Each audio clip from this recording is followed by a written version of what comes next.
We have a guest today, and she will be sharing her story on the Talking Hub podcast.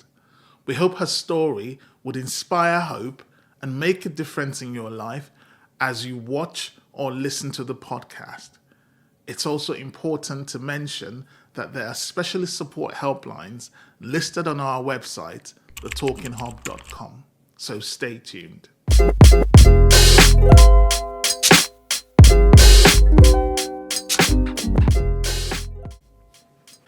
Hello there, you are welcome to the Talking Hub podcast.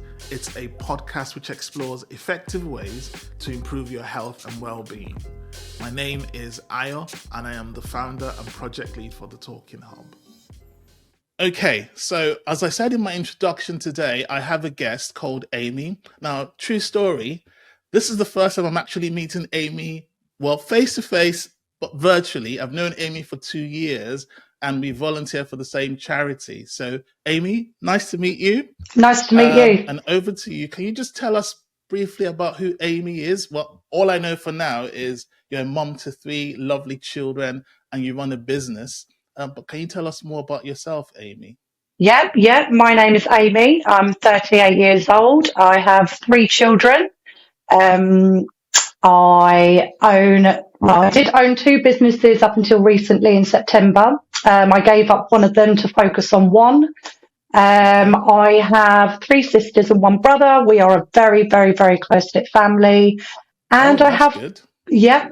And I have 4 cats. We are a crazy cat family. 4 cats. Oh, Yes. that's interesting. So, have you always known that you were going to start your own business while growing up? We had a really, really, really good upbringing. My dad is American, my mum's English, so we were dual citizen. We had both passports, so we would stay with mum throughout the year, and then we would travel to America to spend the summer holidays with my dad. Nice. So we had the best of both worlds. It was really, really good. I never grew up to. I never had a focus on what I wanted to do. I know that we were raised by my mum on her own, so she was such a hard worker. So we kind of just clung on to that. You know, she worked hard, so we just knew we were kind of going to grow up to work as hard as what she did. You know. Okay, that's interesting. So, Aimee, can you take us into your world before starting your business? Yes, I can. So I was in a relationship for about 5 years with my middle child's dad. He also raised my son, and he was a fantastic dad. He was the best of the best. He was wonderful. He adored the children, and they were his life. They were his world. He was wonderful to them, you know. But as things progressed, he gained a very dangerous obsession with me, and started to be extremely controlling towards me. Okay, sorry to hear that, Aimee.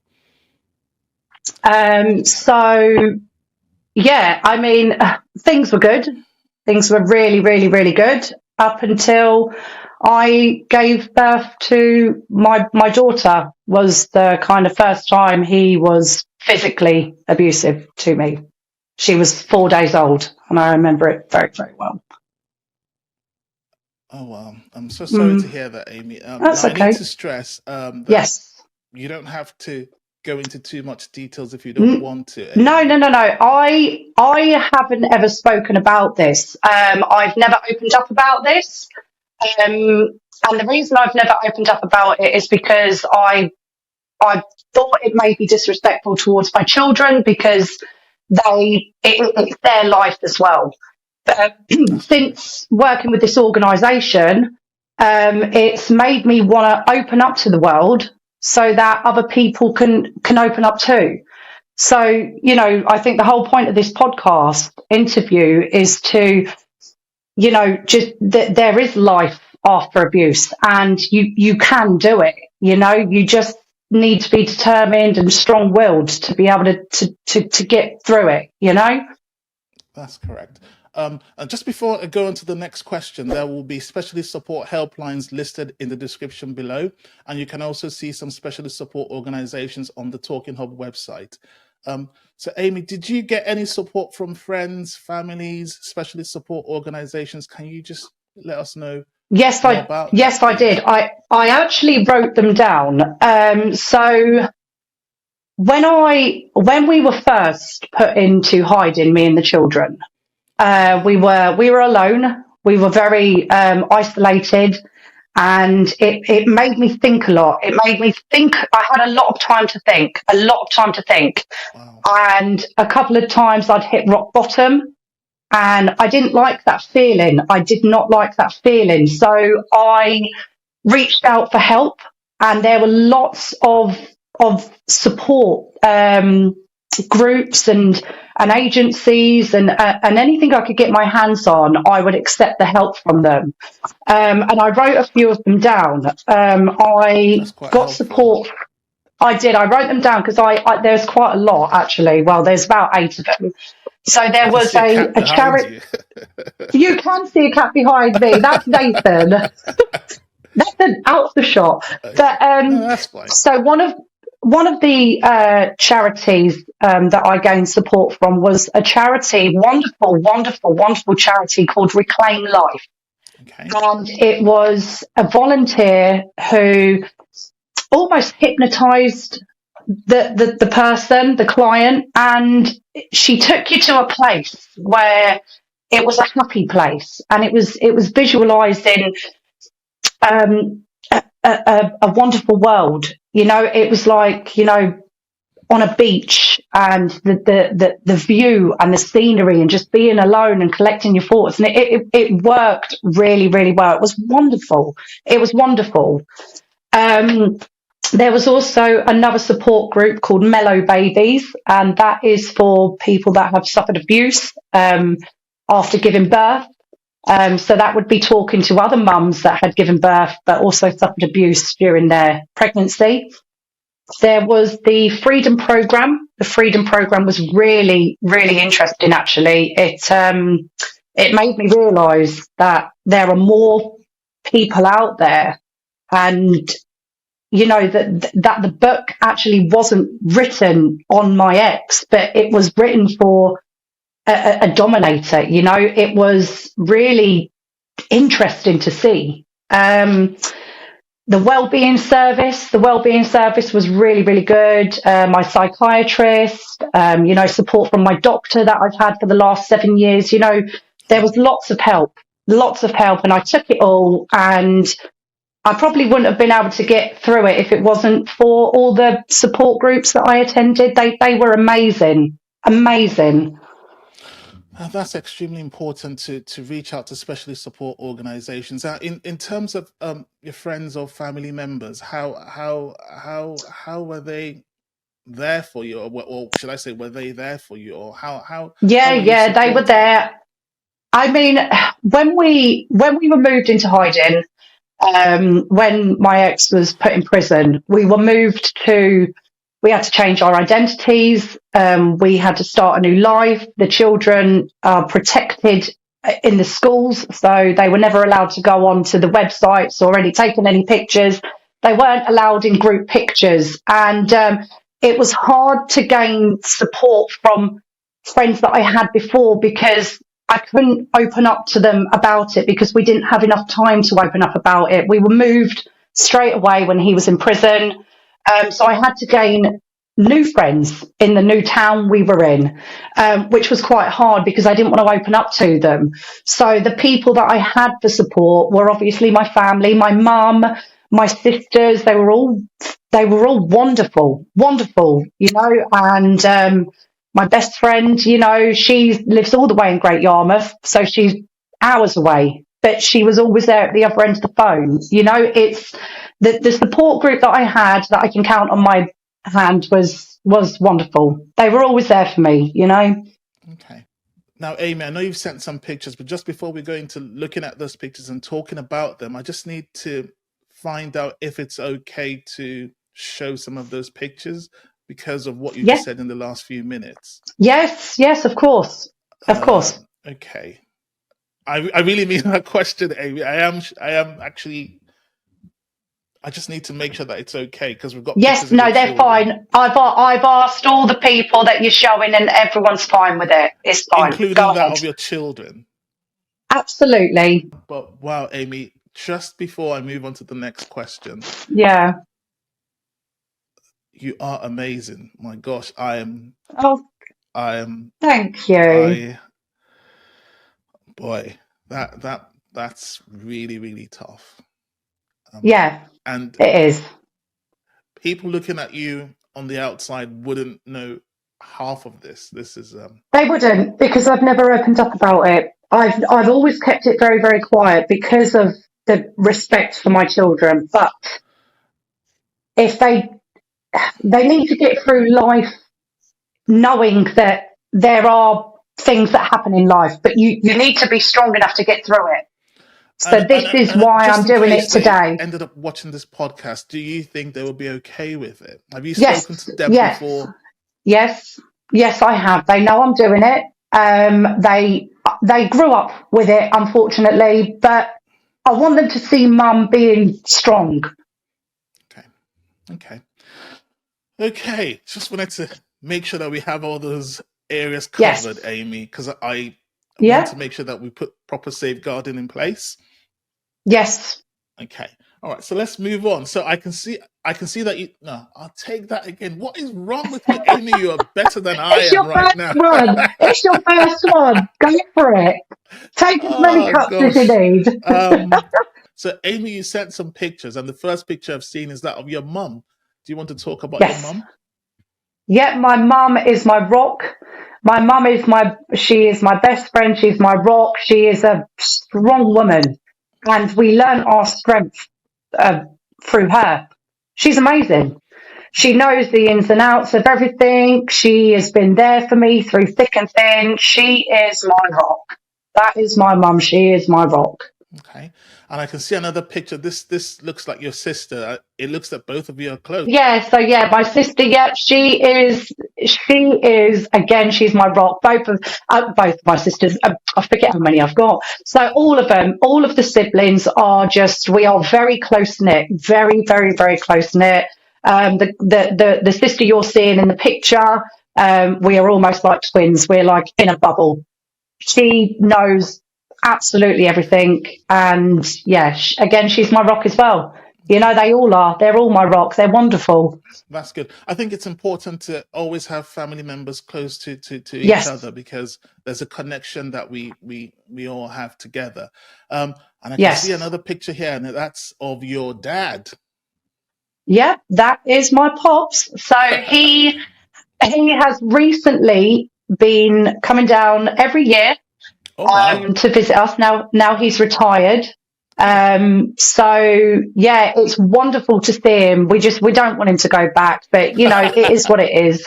We don't want him to go back, and this is his wife that you can see as well, and then his stepdaughter, and then me and the children, and it's just so it's just lovely seeing him. You know, when we can, it's wonderful. It's just perfect. It's all perfect. okay. That's good. That's nice to hear. And I can see some lovely.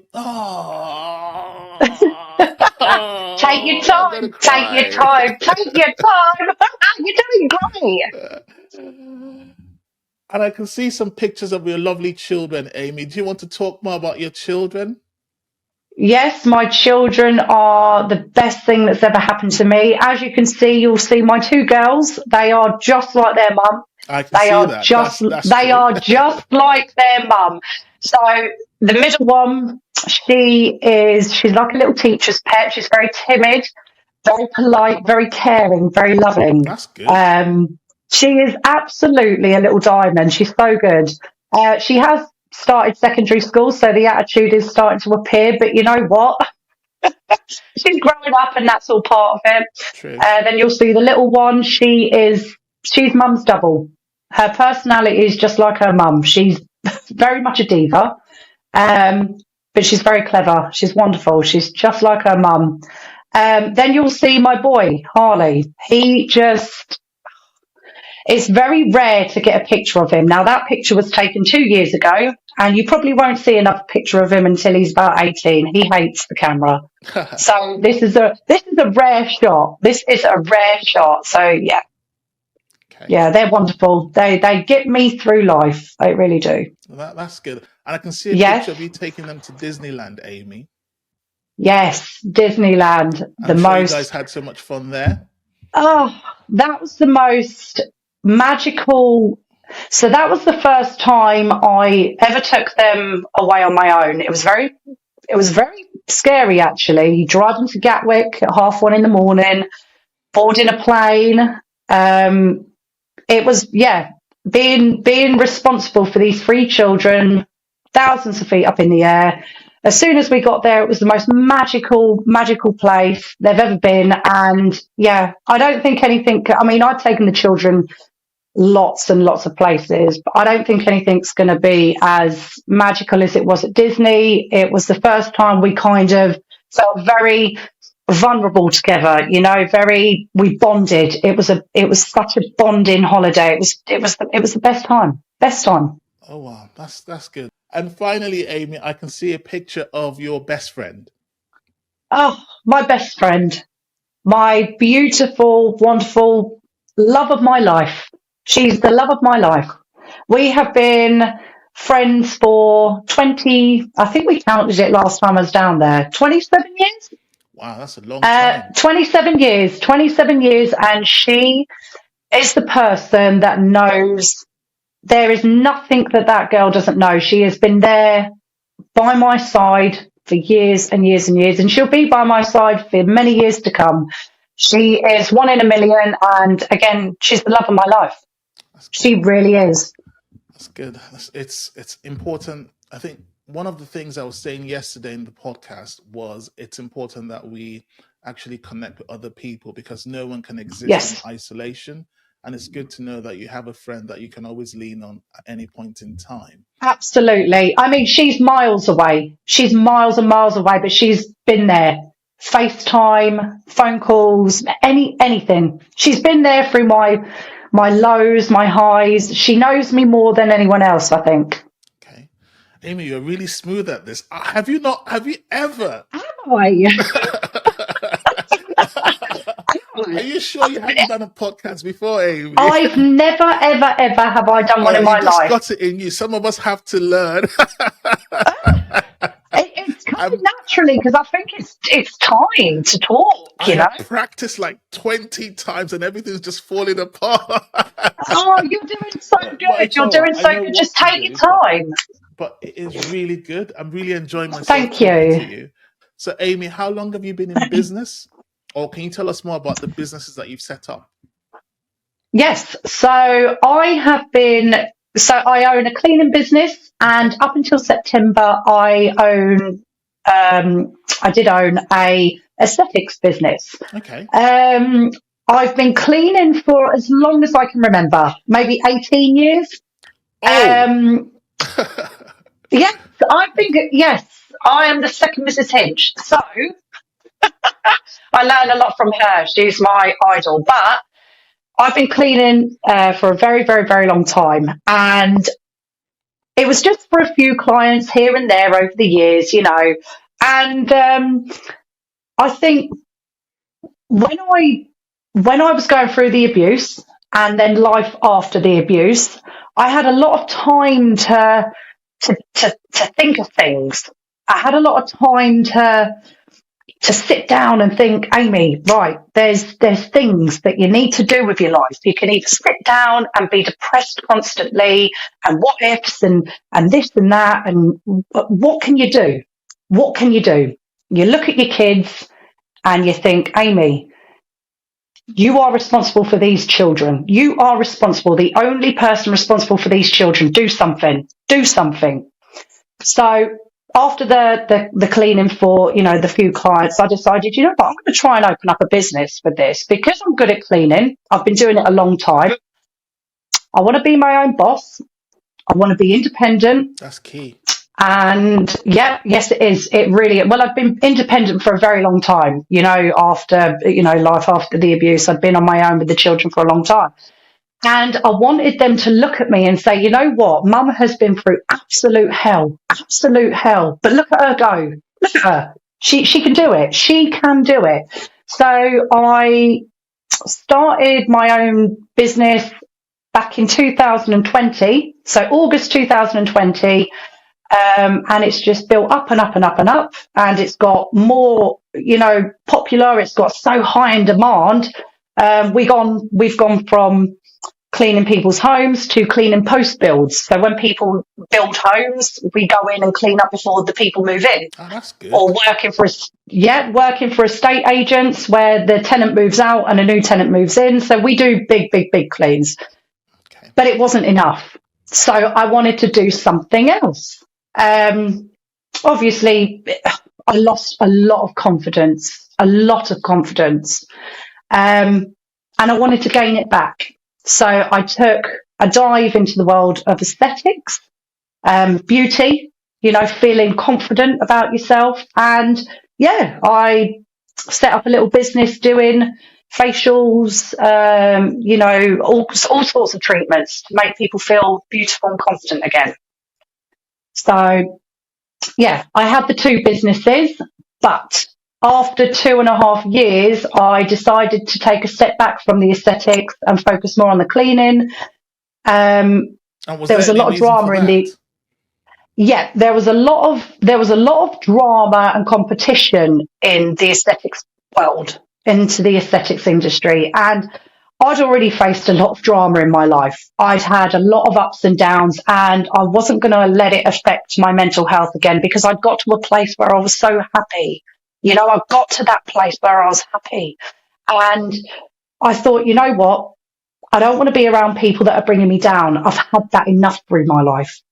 So I decided to take a step back from that, just September gone, and focus more on the cleaning, because I'm on my own in the cleaning. I've got no one that can bring me down, because it's my business. It's what I run. I have a beautiful, caring, kind, wonderful, hard-working girl that works for me, and she's also been a wonderful support throughout a lot of things as well. And we absolutely smash life. We smash the business. She's an asset to my business. We are up there. We're up there. We're doing very well. That's really good to hear, Aimee. Just taking you back on what you said, as in you just like being happy. I saw a couple of your pictures where you were by the lake. Yes. Do you want to talk more about that, Aimee? So the lakes, and everyone will tell you that the lakes are it's my safe haven. It's my happy place. Now, when I realised that the lakes were my happy place was after the abuse. I needed to get away. And the lakes are far. I mean, it's only an hour from Scotland, so I wanted to go to a place that was far away to clear my head. So I said to the children, jump in the car, we're going. Where are we going, Mum? I don't know where we're going. We're just going to go somewhere that's beautiful. Let's go for a road trip, and let's just not stop until we get there. And I ended up in the lakes, and it was the most beautiful thing I've ever seen. And the fact that is in our country, and we don't explore our country enough. And when I saw the views, it took me somewhere. It took me somewhere special. So from then on, that is where I go to clear my head. If I'm having a low, I will jump in my car and off I go. Okay, that's quite interesting, Aimee. Gorgeous. I must pause right now, and I just have to say this again, Aimee. You are good. It's coming naturally. Thank you. You haven't had any cuts at all. I have had like 10. Yeah, but it's your first one. The pressure's on you, not me. So, Aimee, what's a typical day? No. Oh, see what I said? Aimee's a natural, and I am still practicing.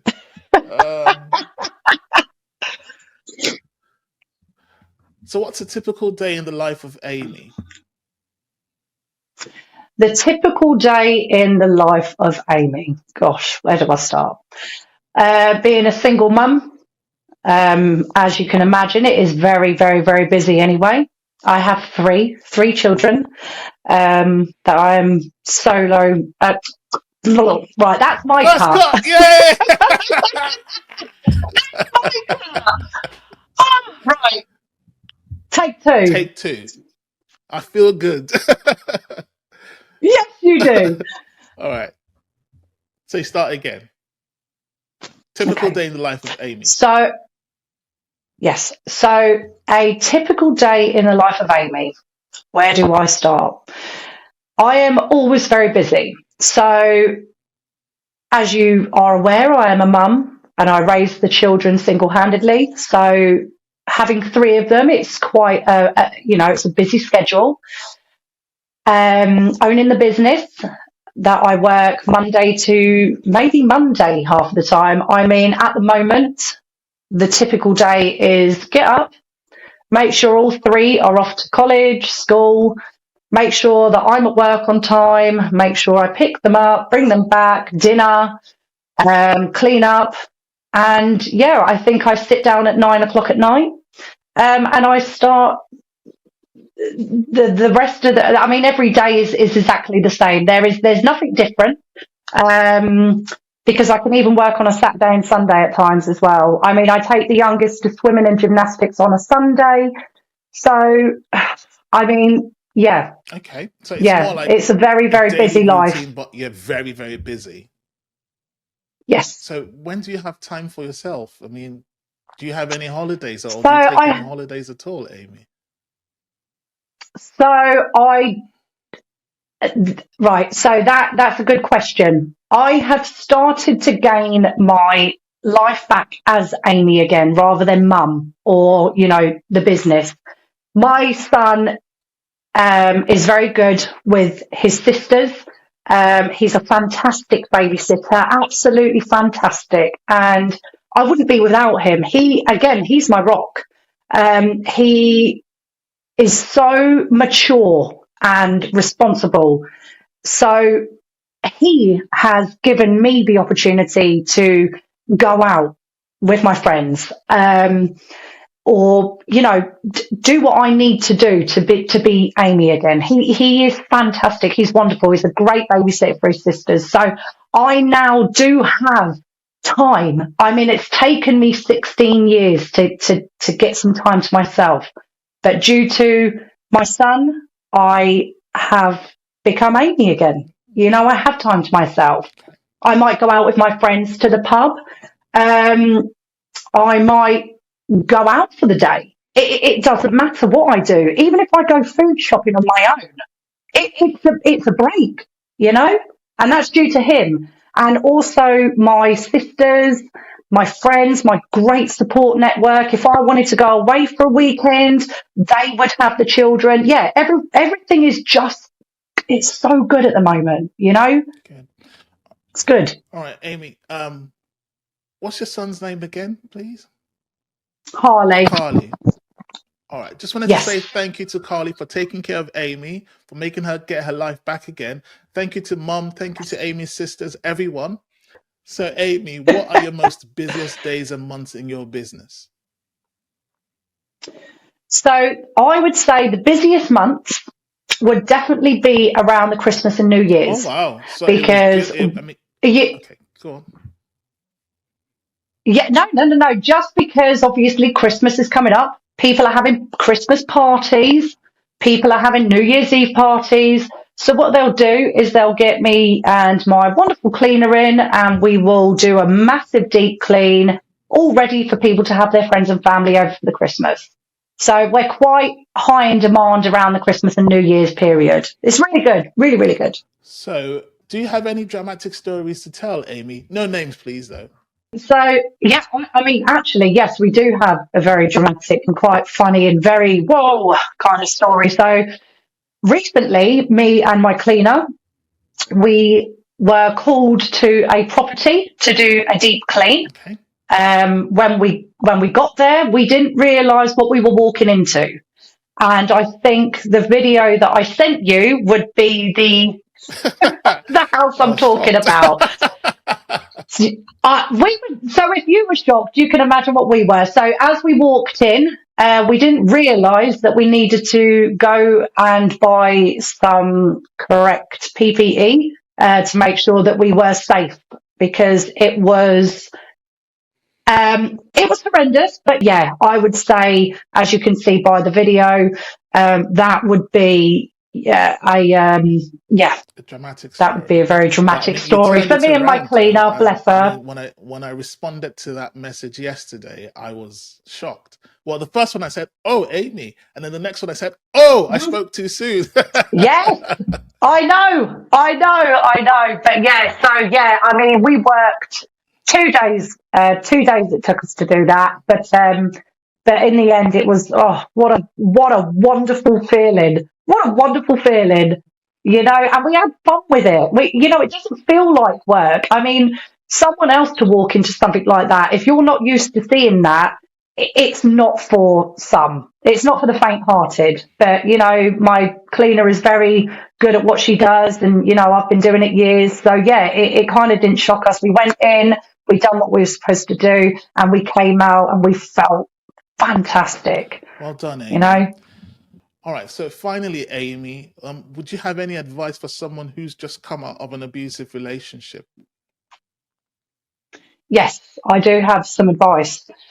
So I know that there are people out there that feel that they can't move on, and that they're stuck. You can move on. You can. I am a prime example of being able to move forward from what's happened. And I haven't opened up about my story in 7 years. And the only people that know about my story would be my mum, my best friend, my sisters, and the police and social services. I don't talk about it, and I never have done. But you can get through it, and the way to move forward is to look at what you have around you. So you could be, and we've been in situations, we've been in a hotel room with no clothes. We had to flee the property with no shoes, no food. We were eating out of donations from what the church had given us to eat. The school supplied us money for, fresh underwear, socks, clothes, anything. And at that time, you feel that you're so low and you can't come out of it. You just can't. But what you need to do is you need to look around you and see what you've got. Look around you. Be blessed with what you have. And that is what makes you come out of this dark place. Do something with your life. Have goals, have ambitions, get the right support, because there is so much support out there, and it's frightening to open up to people. But please open up, talk about it. Talk about it to friends, family, talk about it to your doctor. Take anything that's given to you. Support groups, if they're given to you, if they're offered to you, please take it, because they do work. Like, look at your kids. Do they want to see mum depressed? Do they want to see mum in a deep, dark place? No, they want to see mum successful. They want to see mum, do well in life. You are a role model to them children, and they need to see you rise. And that's the best advice that I can give. Please take opportunities, please, when they're there. I after the abuse, I visioned my children growing up and suffering really, really, really badly. So I took course after course after course. I went to college and done counselling skills, and I gained a diploma. I took a course, level 2, in understanding children and young people's mental health, and I gained a diploma. I took my level 3 in understanding domestic abuse and the restorative progress. I gained a diploma in that. I took suicide awareness. I gained a qualification in that. Do things that make you feel good, that make you feel that you can move on, and you can. You can do it, I promise. Wow, Aimee.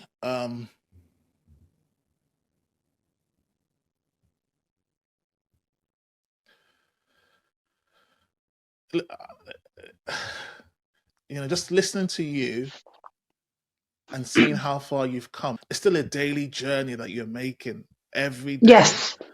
And seeing you Yeah. strong, I salute you, Aimee. You've done well. You are amazing. Thank You are you. amazing. Oh, I'm getting all upset No, no, now. no. I am serious. I am serious. If Yeah, I know. no, Sorry. I just, you know what it is? It's when I hear people say that to me.